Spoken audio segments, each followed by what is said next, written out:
నమస్కారం J7 news కి స్వాగతం. సంచలన నిర్ణయాలతో దూసుకుపోతున్న సీఎం రేవంత్ రెడ్డి పాలనలో తన మార్పు చూపిస్తున్నారు. ఈ క్రమంలోనే పోలీస్ శాఖకు సీఎం రేవంత్ రెడ్డి కీలక ఆదేశాలు జారీ చేశారు. దీంతో హైదరాబాద్ నగరవాసులకు పోలీసులు హెచ్చరికలు జారీ చేశారు. ఇకపై బహిరంగ ప్రదేశాల్లో మద్యం తాగొద్దని, రోడ్లపై అల్లర్లు సృష్టించొద్దని పోలీసులు హెచ్చరికలు జారీ చేశారు. మరోవైపు అనుమానాస్పద వ్యక్తులకు లిఫ్ట్ ఇవ్వొద్దని తెలిపారు. నగరంలో దుకాణాలు రాత్రి 10:30 నుంచి 11 గంటలకు మూసివేయాలని ఆదేశాలు జారీ చేశారు.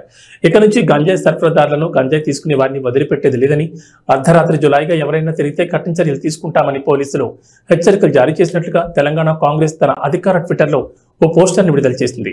హైదరాబాద్లో ఇటీవల హత్యాయత్నాలు జరగడం, పలు చోట్ల భూమి తగాదాలు, ఘర్షణలు, పట్టపగలు, రాత్రిళ్లు దొంగతనాలు లాంటి వరుస ఘటనలు చోటు చేసుకుంటుండడం, రాత్రిళ్లు పలు చోట్ల యువత బైక్ రేసింగ్లతో రచ్చ చేస్తుండడం, గంజాయి వినియోగం విపరీతంగా పెరిగిపోతుండటంతో సీఎం రేవంత్ రెడ్డి నగరంపై ప్రత్యేక దృష్టి సారించినట్లు తెలుస్తోంది. ఈ మేరకు పోలీసులకు ప్రత్యేక ఆదేశాలు జారీ చేసినట్లు సమాచారం.